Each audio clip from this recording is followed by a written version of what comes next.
ታሪክ ሎው ኣባይዲንግ ሲቲዝን ኣብ ጽሙው ህይወቱ ዝነብር ክላይድ ሸልተን ምስ ስድራ ቤቱ ኣብ ዘለውዎ ሰላማዊ ቤት ይጅምር። ሰላማዊ ቤት ክላይድ ብዙሕ ከይጸድሓ ድማ በሪ ሰይሮም ብምእታው ንዘብጽሕሉ መጥቃዕቲ ክትጻወር ኣይከኣለን። ዓመፅ ብቕልጡፍን ብዘይምሕረትን ኣብ ልዕሊ ስድራ ክላይድ ኣውረድሉ።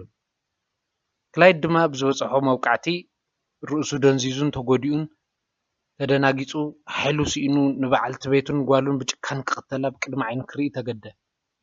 ክላይድ መርትዖ ኣብ ዘይቕርበሉ ኩነታት ዝበጽሖ ግፍዒ ፍትሒ ከምቲ ዝግብኦ ክረክብ ኣይከኣለን። እቲ ስርዓት ብብልሽዋት ኣመሓደርቲ ብብልሽዋት ናይ ሕጊ ሰባትን ካልኦት ናይቲ ሕጊ መዋቕር ዘለዎም ሰባት ዝተበላሸወን ዝተኣልመን ስለ ዝኾነ ወደቐ።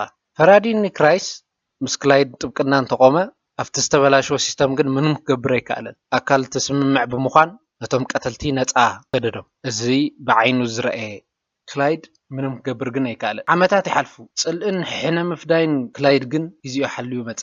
ብድሕሪኡ እቶም ተሓተቲ ሓደ ብሓደ ክሞቱ ጀመሩ። Release me and drop all charges by 6 a.m. 6 a.m. Nick. Or what? Or I kill everyone. ኣብቲ መጀመርያ እዋን እቶም ብኢዶም ኣብ ስድራ ክላይድ ገበን ዝፈጸሙ ሓደ ብሓደ መከራ ክቕበሉ ጀመሩ።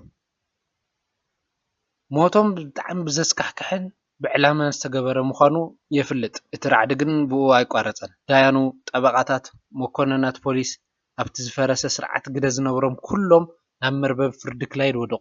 እታ ከተማ ብራዕዲ ተዋሓጠት። ንሱ ልሙድ ቀታሊ መሲሉ ክስምዖም ኣይከኣለን።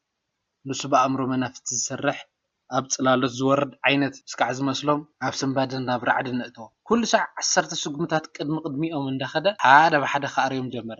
እቲ ስርዓት ብመርትዖ እምበር ብሓቂ ኣይዳነን ዝበሎ እናዘከረ ዝፈጠርዎ ክፍተት ሕጊ ንባዕሎም እውን ኣብ ከድሕኖም ብዘይኽእል ኩነታት ኣውድቖም። ኣብ ውሽጢ ቤት ማእሰርቲ እንኳን ተእተውዎ ሞት እቶም ግደ ዝነበሮም ሰባት ግን ደው ክብል ኣይከኣለን። ንክላይድ ሓቀኛ ፍርዲ ዝኸልአት ከተማ ናይ ስምብራቱ መልእኽቲ ንኽትከውን ፍርሓትን ደምን ተመልአ። ኩሉ ነገር ኣብ ትሕቲ ቁፅፅሩ ዝመስሎ ዝነበረ ኒክራይስ ሕዚ ግን ብመናቅድቕ ማሕዩር ብሰንሰለታትን ክእሰር ዘይኽእል ጸላኢ ገጢምዎ ኣሎ። ከተማ ብሕነ ቅድሚ ምጥሓላ ግን ዝኾነ ነገር ክገብር ከም ዘለዎ ይስምዖ። በዚ መሰረት ከዓ ንትልሚ ክላይድ ንኽፈትሖ ይህክድ። እቲ ፀወታ ከምኡ እናበለ ናብ መወዳእታ ገጹ እንትቐርብ ክላይድ ግን ብሓቂ ዕብዳን ዝተዋረሰ ሰብ ዶስ ዋላስ ነቕዓት ሰረት ፍትሒ ንምግላጽ ፈቃደኛ ዝኾነ ሰብ?